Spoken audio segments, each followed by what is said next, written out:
Сәлеметсіздер ме достар? Бүгін 670-ші есепті шығарамыз. Бұл жерде үшеуі берілген, үш есеп. Енді біріншісін шығарамыз. Бұл оңай есеп. Бұл жерде шешуінде 75 метрді көбейтеміз 5-тен 2-ге. 5-ті 5-ке бөлсек 1, 75-ті 5-ке бөлсек 15 шығады. 15-ті 2-ке көбейтсек 30. Енді екіншісін шығарамыз. Шешуі.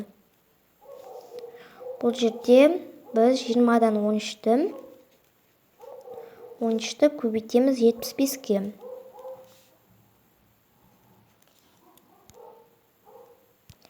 20-ны 5-ке қысқартсақ 4, 75-ті 5-ке қысқартсақ 15 шығады. Енді 13-ті 15-ке көбейтеміз, бөлінген 4. 13-ті 15-ке көбейтсек 195 шығады, бөлінген 4.